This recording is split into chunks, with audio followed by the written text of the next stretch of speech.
So in this case, I'm like, well, I'm sweating. Yeah. Okay. All right. So I'll just take this stack of $1 bills and I'm sweating. Let me just stick one on, sweating, stick another one on, just sticking dollar bills all up and down my back.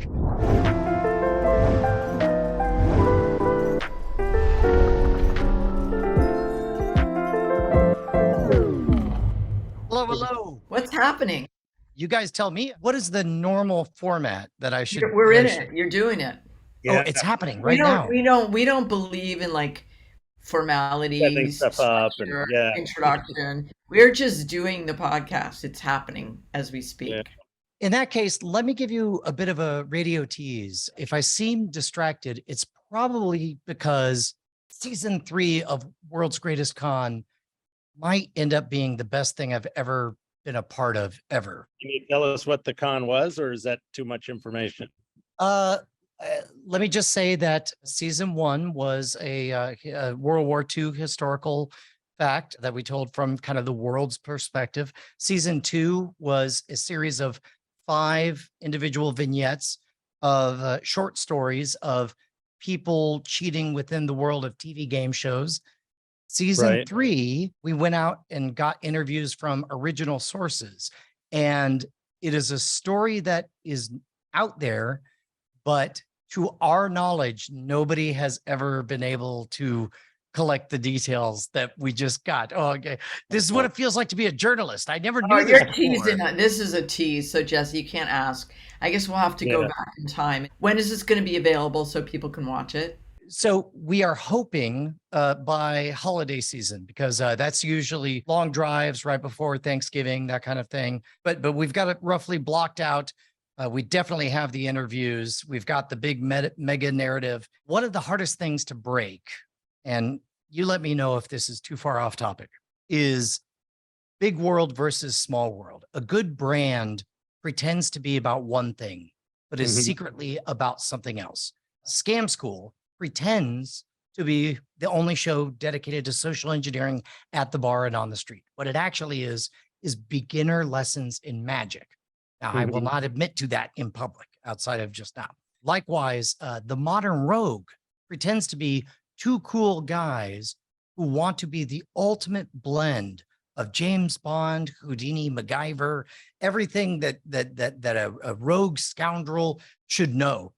What it really is 2 doughy man children trying to figure out all the stuff their dad should have taught them 30 years ago. Right. And likewise, World's Greatest Con pretends to celebrate the underworld, the deceivers, the people who thought around corners and brought down great societies. And what it really is, it is an introspection on why we, all-inclusive we, fall for cons. What are those psychological backdoors that cause all of us to find con men sympathetic? And in that regard, I'm very, very, very pleased with what's coming. Is magic the same as the con? I try not to say that part too loud, but yes, the quiet part is yes. In the world of hacking, you have zero-day exploits and you have white hat hackers who find these problems and hooray, I got a bounty, I get prestige, I get elevated in the world of enterprise technology or whatever. And then you have black hackers who go to the dark net and sell the secrets for pennies on the dollar. It is astonishing to me how one for one, the world of con artistry and the world of magic seem to run in perfect parallel. The only difference being at the end of a magic trick, checkmate equals now that all the doors are closed, all you're left with is wonder.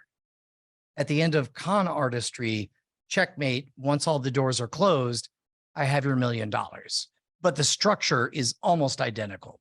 You're talking about the person who's been con, so the recipient, something's been taken from you. But is that correct? Would that be right? But I don't think it's that something's been taken from you. It's that you've chosen to do something. Whereas in a magic trick, you're delighted. At some point in a con, you as the person who's being conned have to choose. It's like 3-card money, a game you cannot win, no matter how much you think you can win. You cannot win. At some point, you have to choose to believe in it. Well, let's define con. Would you do that, Brian? Yeah, sure. A con is a shortening of confidence game. The idea that somebody says, "Hey, will you loan me $20? You've got confidence in me." Basically, it's that moment of harvesting goodwill, trust, and rapport, and exchanging it for short-term opportunity or gain. And then, again, back in the old days, it was very easy to vanish into the wind. Nowadays, you have to do everything under an assumed identity, whereas magic uses so many of the exact same things. For example, the biggest parallel between magic and conistry is that all of the effort is highly asymmetrical, and it's all designed to let the sucker, the audience, however you want to define them, be the ones to fool themselves. So in the case of magic, somebody asks me, "Hey, how did David Copperfield do the so-and-so trick?" I ask them, let's do a thought experiment. Imagine that I told you that in 2 hours, cameras were going to be here and you're going to be on national television. How would you accomplish the same thing? And invariably, what happens is they describe the exact right method, followed by the words, "That'd be stupid. Got to be something cleverer than that." Right. And it doesn't, because magicians are just willing to go the long way around. They're willing to set up 52 different reveals so that it can look like their prediction was the exact card that you picked. Same thing with con men. Con men put an inordinate amount of time into researching the hopes and desires, the psychological profiles of the people that they're approaching, and they have contingency plans upon plans upon plans. And whichever one it lands on, it doesn't matter, because ultimately you get to that ever-present, ever-epic line where the con man says, "And that's why I need your money right now." Right. Now, where would David Blaine, not his close-up magic, which is fantastic, but when he stands on a block of ice for 5 days or something, or he does these, or he holds his breath indefinitely, is that a con? Or because ultimately he's really doing the thing, right? It is not at all a trick when he does feats of endurance. I don't think he would disapprove of me saying this. I've worked with David a couple times. A bunch of my friends are working with him. He truly does have the gift of fighter pilots and astronauts. He is comfortable being uncomfortable for long durations of time. And that in and of itself is a wonderful gift. Separately, he is a talented and experienced, skilled storyteller of magic. David Blaine's greatest gift to the world of magic was realizing that instead of making the whole show about me, the magician, the more interesting stuff was happening to the audience in their reactions, right? So we have some of David Blaine's material that is 100% traditional dime store. You could buy it in your local shopping mall magic. Some of his material is unique creations from the nation's top thinkers of magic. And then you have David Blaine just being David Blaine. And when David Blaine needs to shove an actual needle through his actual arm, he'll do it, right? And so that confusion is part of what makes his performances so electric, I think. So, what got you going here in the first place? What happened? Did you see something when you literally will be Dr. Freud here? What happened in your childhood that this became your life's work and passion? Who broke you and made you a magician? Yeah, what happened to you anyway? You're not a juggler too, are you? No, I cannot juggle at all. I've thought a bit about this, but there are two big vectors. One is growing up, we moved every other year. My dad was in the petroleum biz, so I rebooted my childhood like clockwork. Now we're in California. Now we're in Houston, Texas. Now we're in Colorado. Now we're back in Texas. Now I'm in Norway, and so on and so on. So when you live in a small town and somebody, forgive me, when somebody poops their pants in second grade, later on, they could be valedictorian. Right. but you'll still be looking at that guy who pooped his pants, right? I never had to deal with that because I became accustomed to the idea that, well, that didn't work. I'll try again next time we move. Right. I think that was a big part of it. But then I got admitted to a fairly prestigious and highly unstructured program at the University of Texas at Austin called Plan 2, where the first 2 years they say liberal arts, you're going to take this math, this science, this calculus, this writing course, this whatever. Last 2 years, you took whatever you wanted as long as it related to your thesis.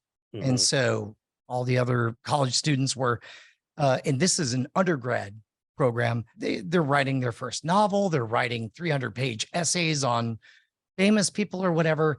And I go in to visit the dean and I say, well, for the last couple of years, I've been doing magic on the side.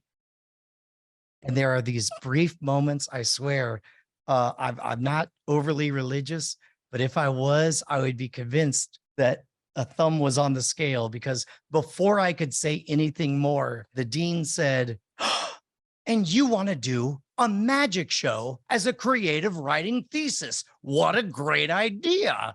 And I was like, you've got to be kidding me. Yeah.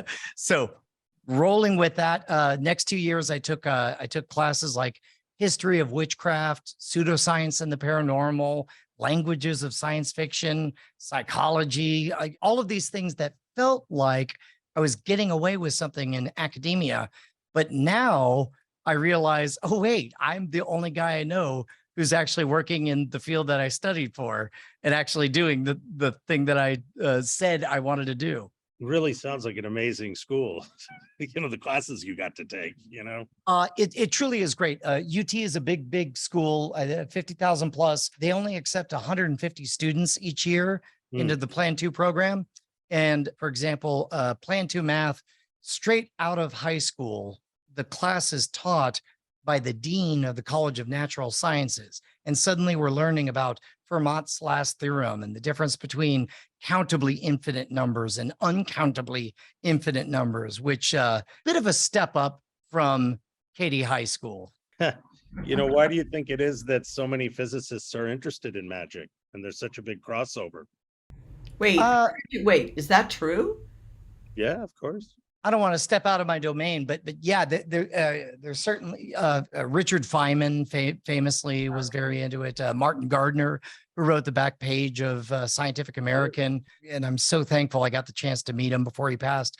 Scientists love puzzles, but more importantly, scientists are uncomfortable with the superposition of not knowing which of two realities is true.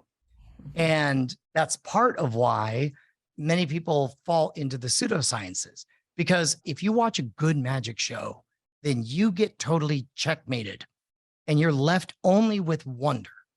Now, a good scientist, in my opinion, says, I will never, ever know how that is done. That's cool. What's for dinner? But a poor scientist will say, it is so uncomfortable for me to not know how it's done that I'm just going to decide on something. I'm going to look it up. I'm going to read the first theory I see online and just decide that must be how it's done, no matter how ridiculous it is. The earth is flat, that kind of thing. But let's go a little further, because it sounds like the really pure scientists, or you're talking about Feynman, okay, the ultimate.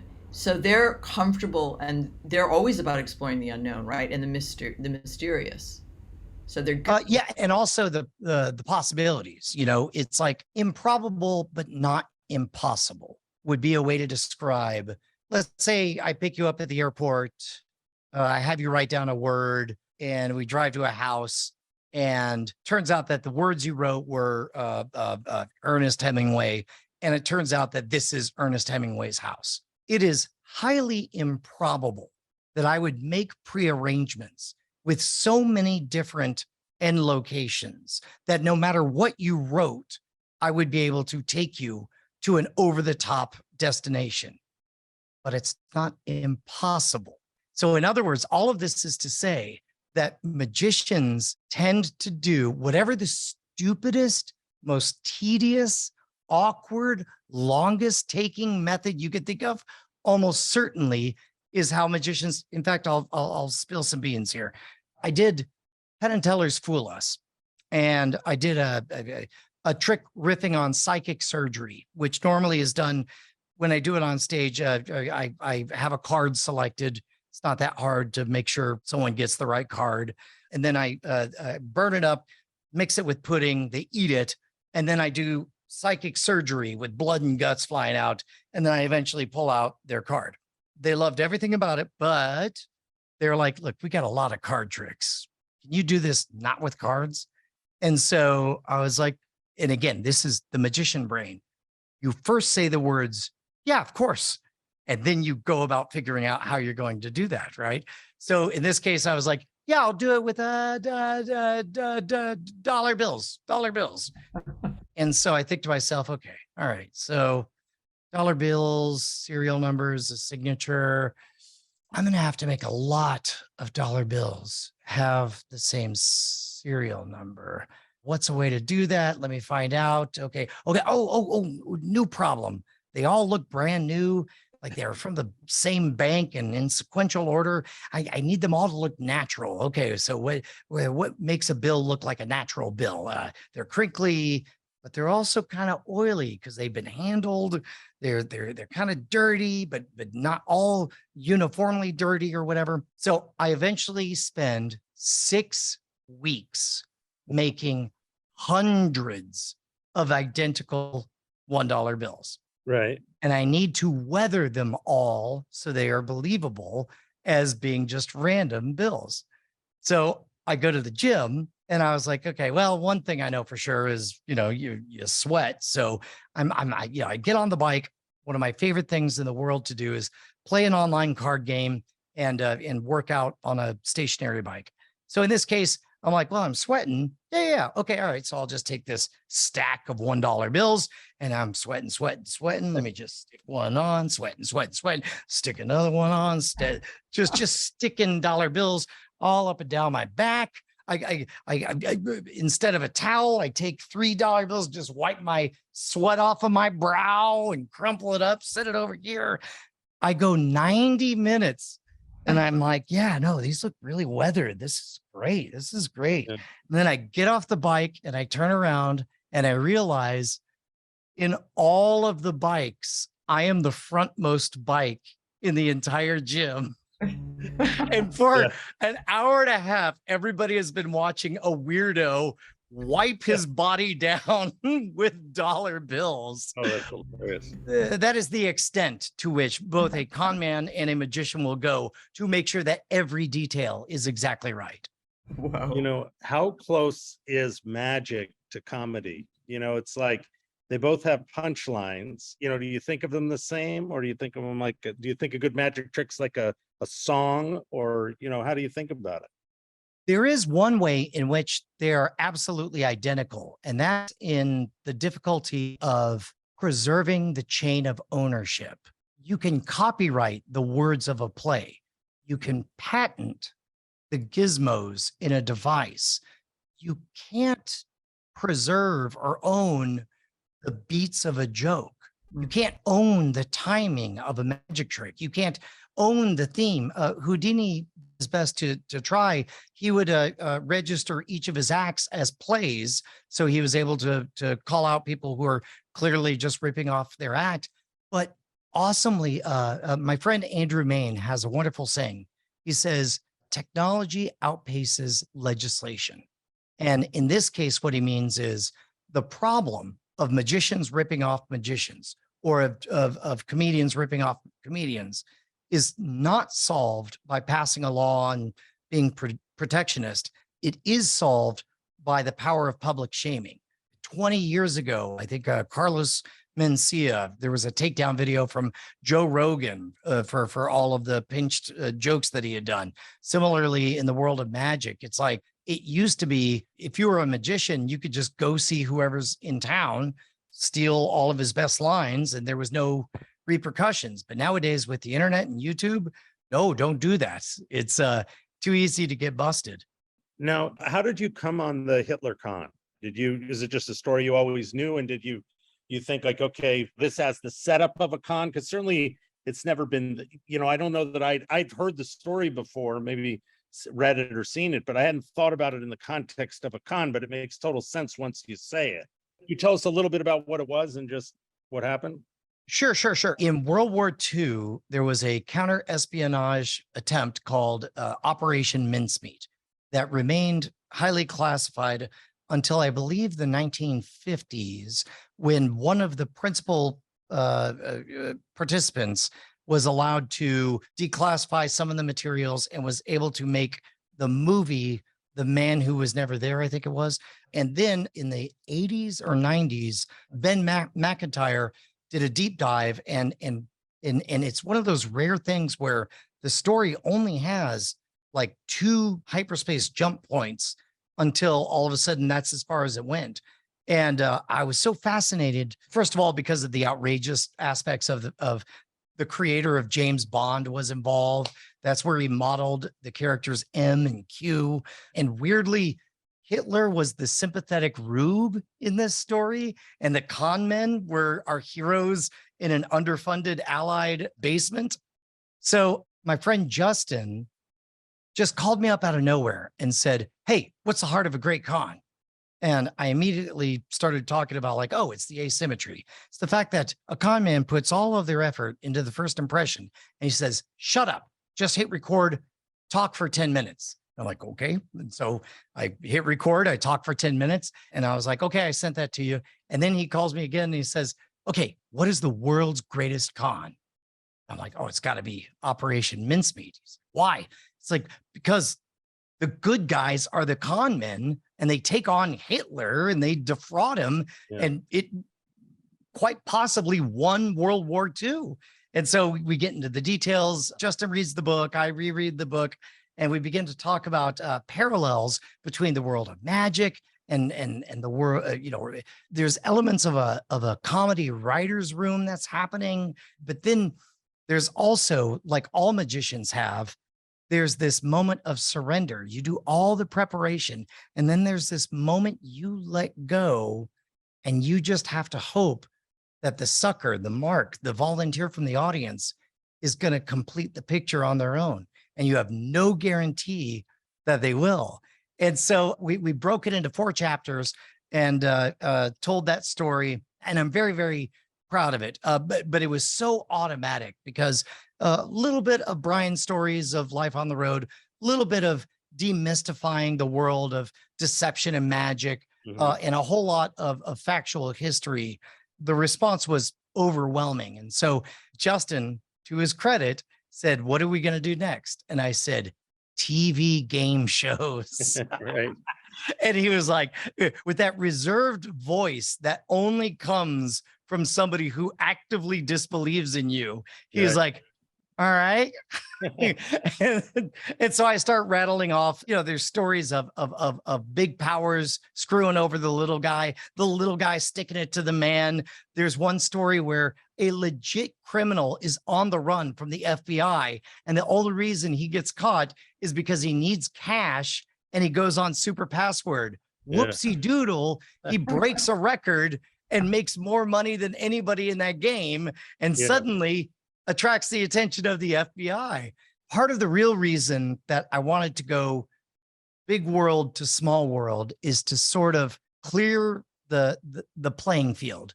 Because if we can tell a story about the world taking on Hitler right next to a husband and wife team doing a bad coughing code on Who Wants to Be a Millionaire, I mean, from here, all we are is exploring all of history's greatest deceptions. And that's where I wanted to be.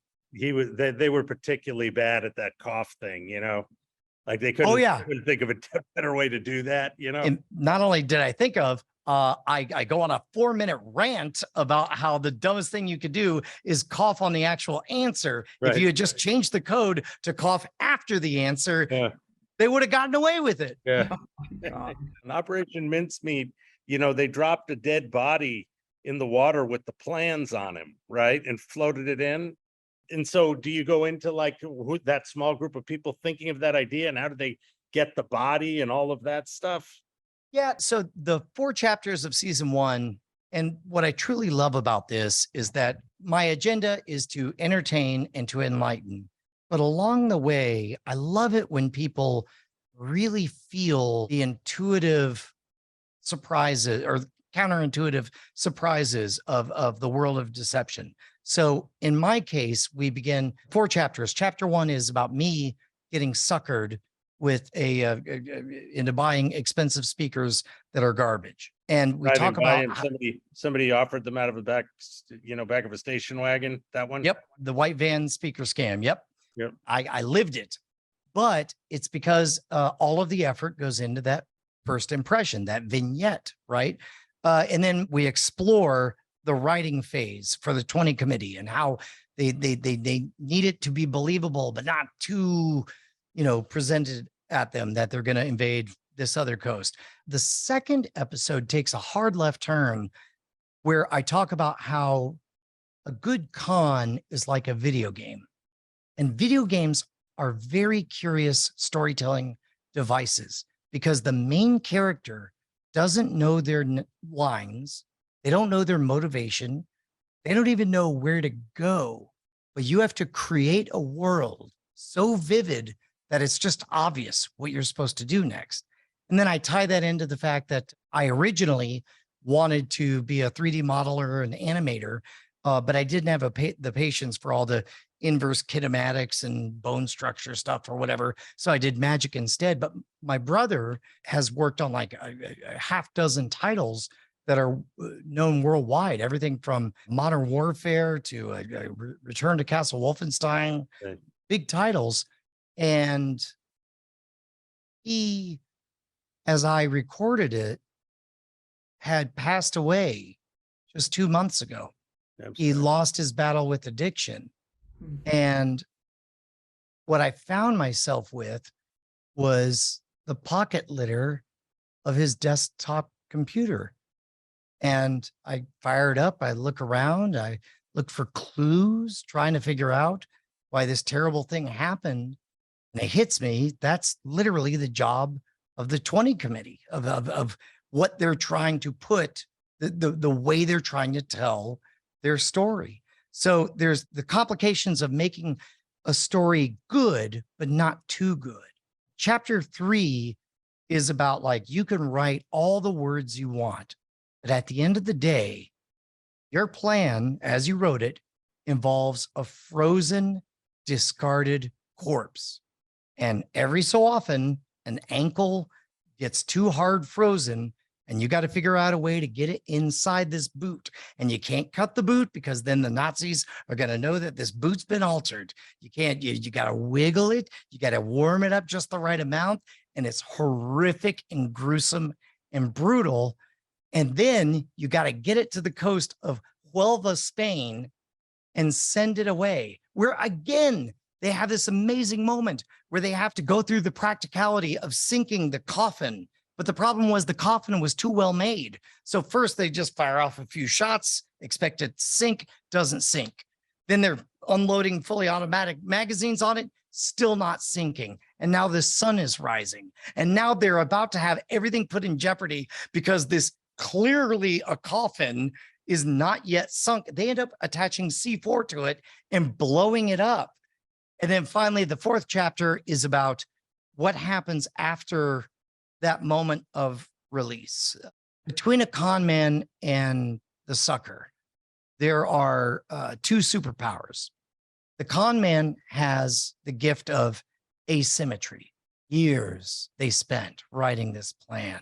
Every contingency, every resource that they needed, they could use. The sucker, the mark, they only get one thing, but it's a powerful weapon. It's intuition. Gavin de Becker, in his book, The Gift of Fear, talks about how, look, humans, we ain't got claws, we ain't got scales, we're not very fast, not very strong, but we have one thing, a finely honed sense of what was that? And that's where laughter comes from. When we hear something crack in the bushes, a tribe of 5 or 6 hunters suddenly freezes. And it's only when we see a fox running off and we realize it's not a jaguar that the social construct of laughter, the releasing of that tension, lets everybody know that we're all fine. It's okay, right?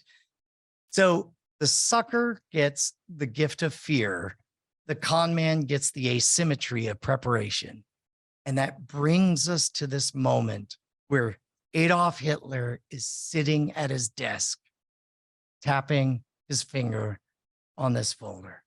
Joseph Goebbels, his own propaganda minister, has said, yeah, dude, this smells like bullshit.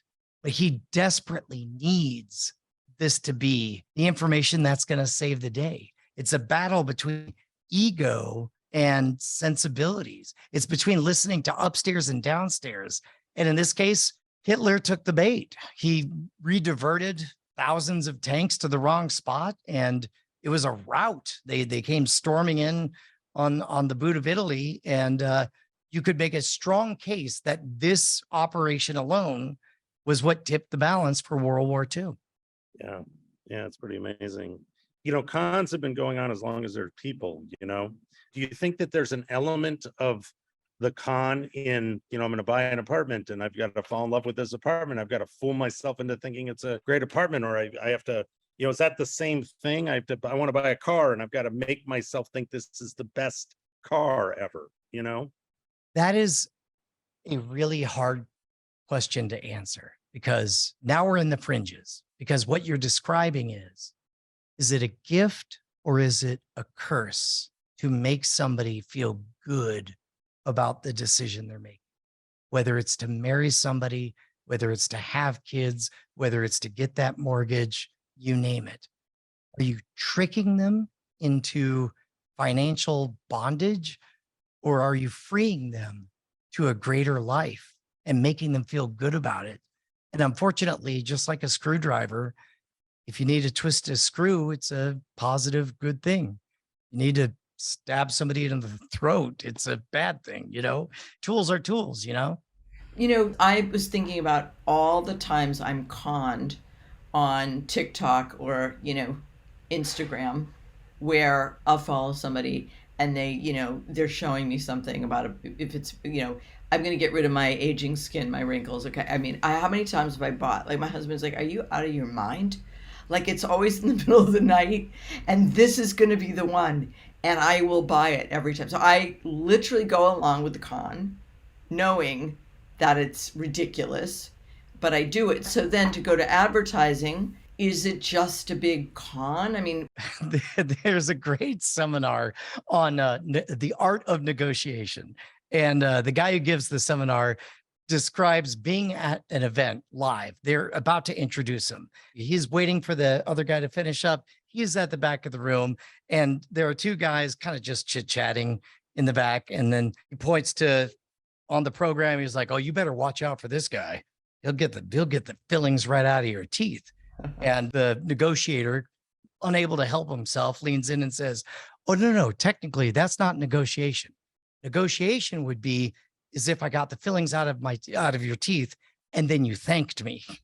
and I think that's the difference. There is values like good and bad. It's so tough to know. And they really do get a bit hazy depending on how you squint. Why do you think it's so easy for people to believe the earth is flat, or all these conspiracy theories that are around now? Because it just seems like there's a preponderance of them going around where people aren't even though, they use this phone and it will tell you, you can talk on it and it's a proof of science, right? Why do you think they believe in that so much? One of the things I always think is, like, when you talk about Feynman or you talk about Martin Gardner, they don't always know the answer to the trick. And they don't need to, because the standard model is somewhat mysterious in the way that it operates anyways, and we don't really understand it. So they're comfortable with not knowing the answer to a trick and just saying, well, that was a great trick. It fooled me, right? Like, do you think there's something to the preponderance of pseudoscience that's around now that is people not questioning?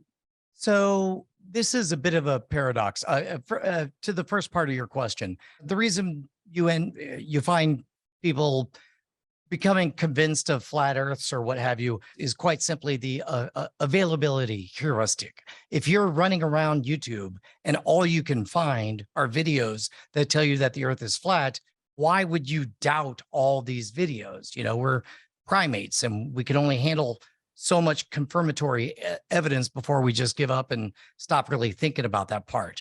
The other part, though, is skeptics have a very challenging position in that even if they know somebody's faking, and even if they know how it's done, humans really don't like sitting with that superposition of two different possibilities. Well, which one is it? Did he or didn't he? Think about the ending of the movie Inception. Did the top fall over or did it not? It's all it's all anybody could think about it. By the way, the top was not Leo's totem. It was his wife's. It doesn't matter. But skeptics have the challenge of, number one, reminding everybody that this story is a crazy story, but they've got to replace it with something. And when they don't replace it with something, it becomes a very hard sell. Well, I mean, yeah. What about Randy with Amazing Kreskin, though? He's basically saying, I've got a check, it's for $1 million, but you have to prove what you said. Is that the inverse of that idea? I loved everything about the $1 Million Challenge, and I wish it was still around today. It was the ultimate grand slam ending of any barroom argument you would ever have. It's like, well, if they could really do it, then why don't they apply for the $1 Million Challenge? The counter arguments were always notoriously weak. It was always like, well, it's not real money. Nope, it's definitely real money. Here's photos of it. Here are the documents. Here's the certification. Here's all the things. Well, it's overly complicated. Nope, it's really not. All that it takes is both parties agree to a simple set of double-blind conditions. What ultimately did end the $1 Million Challenge, and I know this because I know the people who administered challenge after challenge after challenge, they're just like, it's so tiring. It's so tiring. And it's never enough. It's like, oh, well, that's only because of that clock was on 3. Now let me try again and again and again. Yeah.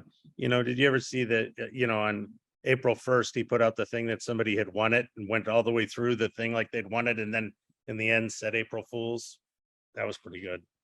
There is a phenomenal story that I have to stop talking now. That we intend to cover on World's Greatest Con. All right, we won't ask you. But is there anything we haven't asked you that you think we should? Do you think this is all just a con right here, right now? I am surprised that very few people seem to have noticed that we're fairly agnostic about who is the good guy and the bad guy between the con man and the mark. In my mind, I think of it like the Mad Magazine Spy versus Spy cartoons. Yeah. It's like, I don't know where they're from. I just know sometimes one wins and one loses. And for every example you could give me of a grifter who screwed over a grandma on her pension, I could rub it in your face that the guy who created James Bond defeated Hitler with the same scam or whatever. Right. I really hope to complicate people's understanding, not just with their ideas of cons and scams, but also with the relationship they have with their own minds when it comes to the narratives we all tell ourselves. And how about the grandma who's scamming the other one? Well, she's poisoning them and killing them. So I don't know. Does it make you think that, critical thinking is more and more important as we deal with this time where, used to be you could stand in one place and have an idea of what's happening in the world, but now it's so difficult to understand. You don't have a steady ground to even sit on, This is one of those moments where, I don't know, I'm creeping up on 50 now. So what do I know? But one of the most valuable things that ever happened to me was learning magic shortly before somebody performed the short change on me. If you're unfamiliar, the short change is one where it's like, oh, I got $100. I need 20s. Oh, too many 20s. Let me get some 5s. Whoa, this many 5s? No. Let's swap these 5s for some 1s. Give me a 50. And then, okay, yeah, that math tracks, right? Bye. And then they walk out with $50 of the register's money. I had never heard of the short change, but I was into magic. And as they performed it on me, there was something about the cadence, the precision of language, the pacing, the heartbeat like rhythm that triggered on an instinctual level my understanding that this is a trick of some sort. So I would say, yes, of course, important to have understanding of critical thinking. Better, understand magic. Best, you can't feel it at an instinctual level unless you do it. I want to see more people doing magic for each other, because it's one thing to theoretically understand that you're telling one story while the other half of your brain is making complicated manipulations and so on. It's another to have lived it and you could smell it instantly. Did they get you the short change, or did you keep your money? Oh yeah, no, I'm always the sucker. Look, it turns out I'm the world. They shouldn't call it World's Greatest Con. They should call it World's Biggest Suckers, starring me. Oh my goodness, Brian, thank you so much for coming on. Yeah, This is thank great. you. Hey, Yeah, thank you guys. Everybody watch season 4, or season 4, right? Is that what's coming up? We're in the middle of editing season 3 right now, but there are 6 different stories now, 2 seasons. It might be the best thing I've ever been part of. I highly recommend it. I think you'll like it. great. Okay. Thank you. Bye. Bye, guys.